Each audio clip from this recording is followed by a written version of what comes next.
മുരളി കുന്നുംപുറം മദ്യപിച്ച് വശം കെട്ടിരുന്നപ്പോൾ.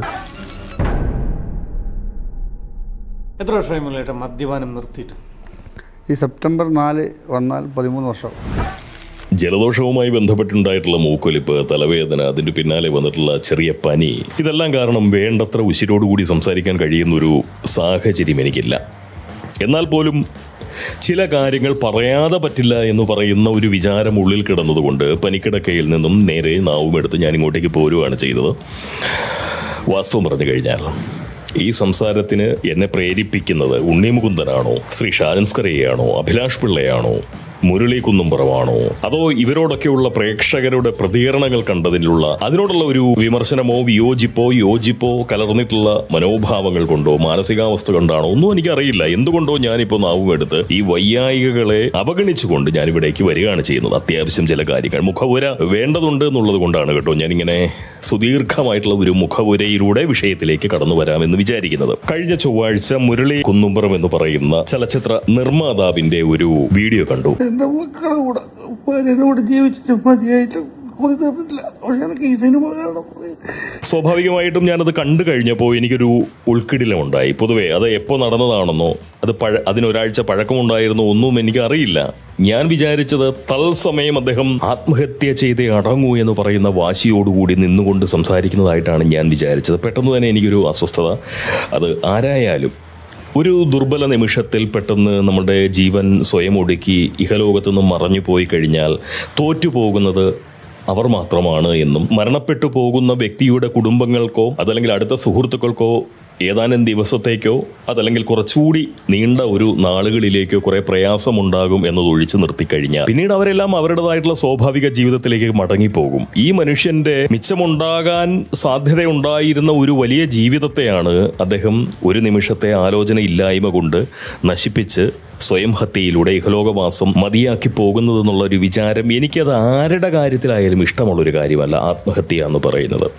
അപ്പോൾ സ്വാഭാവികമായിട്ടും ഞാൻ ഈ വീഡിയോ എനിക്ക് അയച്ചു തന്ന വ്യക്തിയെ വിളിച്ചു, നമ്പർ സംഘടിപ്പിച്ച് അങ്ങ് വിളിച്ചു. അദ്ദേഹത്തിന്റെ നമ്പർ അപ്പോൾ തിരക്കിലാണ്. എനിക്ക് സമാധാനം, ഒരുപക്ഷെ അദ്ദേഹത്തെ ആരെങ്കിലും വിളിക്കുന്നുണ്ടാവും, അല്ലെങ്കിൽ അദ്ദേഹം ആരോടെങ്കിലും സംസാരിക്കുന്നുണ്ടാവും. സ്വാഭാവികമായിട്ടും അദ്ദേഹത്തിന്റെ മനസ്സ് മാറും എന്നൊക്കെ വിചാരിച്ച് ഞാൻ അദ്ദേഹത്തിന് സുദീർഘമെന്ന് വേണമെങ്കിൽ കരുതാവുന്ന നിലയിലുള്ള ഒരു മെസ്സേജ് വാട്സപ്പിൽ അയക്കുന്നു. വളരെ പ്രചോദന സൗരഭ്യം നിറഞ്ഞിട്ടുള്ള എന്ന് ഞാൻ വിചാരിക്കുന്ന തരത്തിലുള്ള ഒരു മെസ്സേജൊക്കെ ഞാൻ അദ്ദേഹത്തിന് അയച്ചു കൊടുക്കുന്നു. അതിനുശേഷം പിന്നെ എനിക്ക് മനസ്സിലായി ഇത് ഒരാഴ്ച മുന്നേ സംഭവിച്ചു പോയിട്ടുള്ള ഒരു കാര്യമാണ്. അതവിടെ നിൽക്കട്ടെ. അതിനെ ചൊല്ലി പിന്നീടുണ്ടായിട്ടുള്ള വിവാദങ്ങൾ, അദ്ദേഹം പേരെടുത്ത് പരാമർശിച്ചിട്ടുള്ള അഭിലാഷ് പിള്ള, സുമതി വളവ് എന്ന് പറയുന്ന സിനിമ നിർമ്മിച്ചത് അദ്ദേഹമാണ് എന്നും അതുവഴി 7 കോടിയോളം രൂപ നഷ്ടം വന്നു എന്നുമൊക്കെയാണ് പറഞ്ഞത്. സുമതി വളവ് എന്ന് പറയുന്ന സിനിമ OTT പ്ലാറ്റ്ഫോമിലാണ് ഞാൻ കാണുന്നത്. ZEE5-ലാണെന്നാണ് എൻ്റെ ഒരു വിചാരം അത് കിടക്കുന്നത്. വാസ്തവം പറഞ്ഞു കഴിഞ്ഞാൽ അതിൻ്റെ ഇടയിൽ കാണിച്ച ZEE5 കാണിച്ചിട്ടുള്ള പരസ്യത്തിന് പോലും ആ സിനിമയേക്കാൾ ആസ്വാദ്യത എനിക്ക് പകരാൻ സാധിച്ചു എന്ന് പറഞ്ഞു കഴിഞ്ഞാൽ ആ സിനിമയെക്കുറിച്ചുള്ള ഒരു വിമർശനമൊന്നുമല്ല അത്. വാസ്തവത്തിൽ എൻ്റെ ആസ്വാദന നിലവാരത്തിന് ഒട്ടും തന്നെ ദഹിക്കുന്ന ഒരു സിനിമയായിരുന്നില്ല. മുരളി കുന്നുംപുറം പറഞ്ഞ പ്രകാരം അത്രയും ഒരു ചിലവാക്കിയ പടമാണ് എന്ന് സുമതി വളവ് കണ്ടു കഴിഞ്ഞാൽ തോന്നിയുമില്ല. അപ്പോൾ അഭിലാഷ് പിള്ള അതിനുശേഷം ഇദ്ദേഹത്തെ വിമർശിച്ചുകൊണ്ടും പരിഹസിച്ചുകൊണ്ടും നിന്ദിച്ചുകൊണ്ടുമൊക്കെ അഭിലാഷ് പിള്ളയും അദ്ദേഹത്തിൻ്റെ സംഘവും കൂടി പത്രസമ്മേളനം നടത്തിയതും പോകാൻ കണ്ടു. അത് അവരുടെ സ്വാഭാവികമായിട്ടുള്ളൊരു പ്രതികരണം മാത്രമാണ്, നിലനിൽപ്പിൻ്റെ പ്രശ്നമാണ്. ഒരാൾ തനിക്കെതിരെ രംഗത്ത് വന്നു കഴിഞ്ഞാൽ സമൂഹത്തിൻ്റെ മുന്നിൽ ഞങ്ങൾ ആരും പ്രശ്നക്കാരൊന്നുമല്ല, ഇത് മുരളിയുടെ മാത്രം കുഴപ്പം, അല്ലെങ്കിൽ ആരോപണം ഉന്നയിച്ച വ്യക്തിയെ പഴിചാരുന്ന സ്വഭാവത്തിലേക്ക് മനുഷ്യ സഹജമായി പോവുക എന്ന് പറയുന്നത് അസ്വാഭാവികതയൊന്നും ഇല്ലാത്തൊരു കാര്യം തന്നെയാണ്. ഞാൻ അതിനെയും മാനിക്കുന്നുണ്ട്. സ്വാഭാവികമായിട്ടും മുരളി കുന്നുംപുറത്തിൻ്റെ വിമർശനങ്ങളോട് അഭിലാഷ് പിള്ളയും സംഘവും പ്രതികരിച്ചു. അത് അവിടെ കൊണ്ട് കഴിയുന്നു. നമസ്കാരം. മുരളി കുന്നുംപുറം പക്ഷെ കഴിഞ്ഞിട്ടില്ല. മുരളി കുന്നുംപുറം ഒരുപക്ഷെ മദ്യപിച്ച് വശം കെട്ടിരുന്നപ്പോൾ റെക്കോർഡ് ചെയ്തു വെച്ച ഒരു വീഡിയോ മറ്റാരോ പുറത്തുവിട്ടതാവാം. അദ്ദേഹത്തിന്റെ സ്വതസിദ്ധമായ ശൈലിയിൽ വിമർശനാത്മകമായി നിഗമന സമ്പുഷ്ടമായിട്ടുള്ള ഊഹങ്ങൾ വാരി വിതറിക്കൊണ്ടുള്ള അഭിപ്രായ പ്രകടനങ്ങൾ വാർത്താ രൂപത്തിൽ അവതരിപ്പിച്ചു കണ്ടു. 3 കാര്യങ്ങളോടാണ് എനിക്ക് വിയോജിപ്പുള്ളത്. വാർത്ത പറയാനുള്ള അദ്ദേഹത്തിന്റെ സ്വാതന്ത്ര്യം, ഊഹിക്കാനുള്ള സ്വാതന്ത്ര്യം, ഇതെല്ലാം എനിക്ക് മനസ്സിലാക്കാൻ കഴിയും. ഊഹിച്ച അഭിപ്രായം പറഞ്ഞോട്ടെ, തന്റെ നിഗമനങ്ങളെ വാർത്താ രൂപത്തിൽ അവതരിപ്പിച്ചോട്ടെ, ഒക്കെ ശരിയാണ്. പക്ഷേ മുരളി കുന്നുംപുറം മദ്യപിച്ച് വീഡിയോ ചെയ്തു എന്ന് പറയുന്ന ആ വീഡിയോയുടെ, അതായത് ഈ ആത്മഹത്യ വക്കിൽ നിന്നുകൊണ്ടുള്ള അദ്ദേഹം അദ്ദേഹത്തിന്റെ സംസാരം എന്ന് പറയുന്നത് മദ്യപിച്ചിട്ടാണ് എന്ന് പറയുന്ന പ്രസ്താവന ശ്രീ ഷാജൻ സ്കറിയ നടത്തി. മുരളി മദ്യപനാണ്, മുരളി പരാജയപ്പെട്ടവനാണ്, മുരളി പൊട്ടനാണ്. ഇതൊക്കെ ഒരു മാധ്യമ പ്രവർത്തകൻ പറയേണ്ട കാര്യങ്ങളാണോ? എനിക്കത് കേട്ടപ്പോൾ വല്ലാത്തൊരു പ്രയാസം തോന്നി. സഹാനുഭൂതി വേണ്ട, സഹജീവി സ്നേഹം വേണ്ട, വസ്തുതകളുടെ വിവരണമാണ് വാർത്ത എന്ന് മനസ്സിലാക്കുന്ന ഒരു വ്യക്തിയാണ് പോങ്ങൻ. സ്വാഭാവികമായിട്ടും വസ്തുതകളുടെ വിവരണം മാത്രമായി കഴിഞ്ഞാൽ ഒരു യൂട്യൂബ് ചാനൽ നടത്തിക്കൊണ്ടു പോകാൻ എളുപ്പമല്ല. മലയാളികളുടെ സ്വതസിദ്ധമായിട്ടുള്ള താല്പര്യങ്ങളെ മാനിച്ചുകൊണ്ട് വാർത്തകളെ അവർക്കിണങ്ങുന്ന പരുവത്തിലേക്ക് മാറ്റിക്കൊണ്ട് മാത്രമേ ഡോളർ സമ്പാദനം കൂടി നടത്താൻ പറ്റൂ. ഒരു സാമ്പ്രദായിക മാധ്യമ പ്രവർത്തകനാണ് എന്നുണ്ടെങ്കിൽ കുറച്ചുകൂടിയൊക്കെ സത്യസന്ധമായിട്ടും വസ്തുതകളുടെ വിവരണമായിട്ടും ഒക്കെ പറയാമെങ്കിലും സാമൂഹ്യ മാധ്യമ കാലത്ത് അത് എളുപ്പമല്ല. അത് നമ്മൾ ജനങ്ങളുടെ പരിമിതിയാണെന്ന് ഞാൻ മനസ്സിലാക്കുന്നു. അപ്പോൾ എന്തായാലും മറുനാടൻ മലയാളി ഒരുമാതിരി അക്കച്ചി സംസാരം നടത്തി എന്ന് പറയുന്ന വളരെ വിമർശനാത്മകമായിട്ടുള്ള ഒരു ബുദ്ധിയോടുകൂടി തന്നെയാണ് ഞാൻ അദ്ദേഹത്തിൻ്റെ ആ സംസാരത്തെ കേട്ടത്. മുരളി കുന്നുംപുറം കള്ളുകുടിയനാണോ അല്ലയോ എന്നുള്ളത് അത് അദ്ദേഹത്തിൻ്റെ മാത്രം കാര്യമാണ്.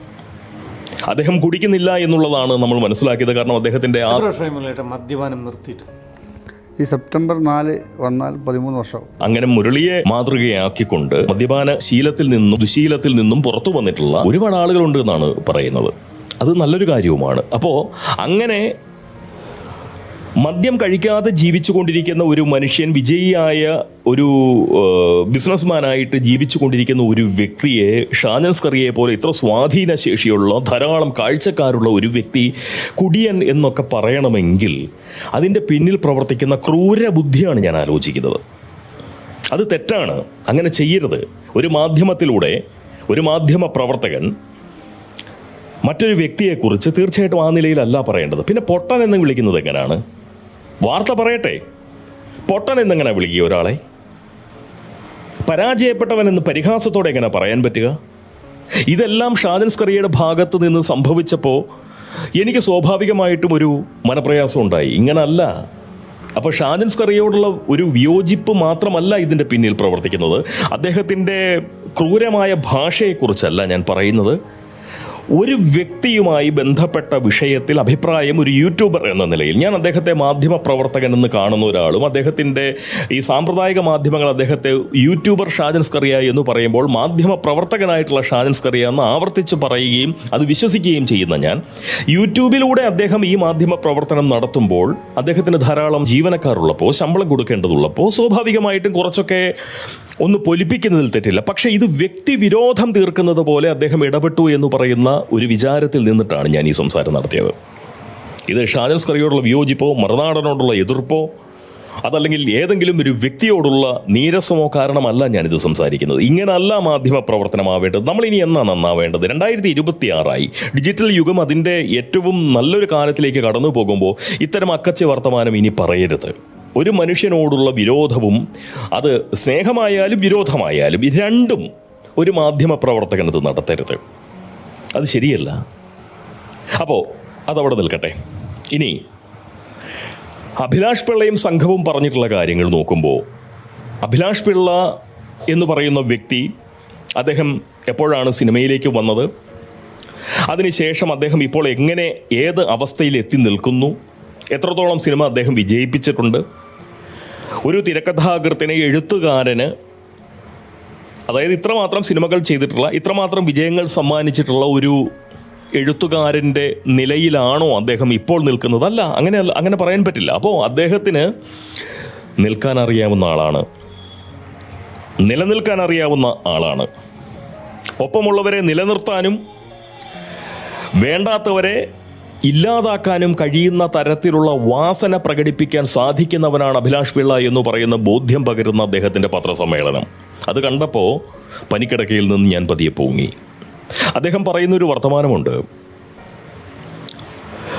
ഉണ്ണി മുകുന്ദൻ അദ്ദേഹമാണ് ഇതിൻ്റെ പിന്നിലെന്ന്. ഉണ്ണി മുകുന്ദൻ എന്ന് പറയുമ്പോൾ സ്വാഭാവികമായിട്ടും ഷാജൻ സ്കറിയും വെറുതെ ഇരിക്കില്ല. അതുകൊണ്ടാണ് പൊട്ടനായ മുരളിയുടെ, പരാജയപ്പെട്ട മുരളിയുടെ, കുടിയനായ മുരളിയുടെ ആ വർത്തമാനത്തിൻ്റെ ഇടയിൽ ഇദ്ദേഹം ഈച്ചയാട്ടിയിരിക്കുന്ന ഉണ്ണി മുകുന്ദൻ എന്ന് പറയുന്ന ഒരു പ്രയോഗം നടത്തിയത്. ഈച്ചയാട്ടിയിരിക്കുന്ന ഉണ്ണി മുകുന്ദനോ? ഒരു സിനിമയും ഇല്ലാതെ ഉണ്ണി ഇപ്പോൾ ഈച്ച പിടിച്ചിരിക്കുന്നത് എന്തുകൊണ്ടാണ്? Let me show you something. When I was just a little baby boy, my mama said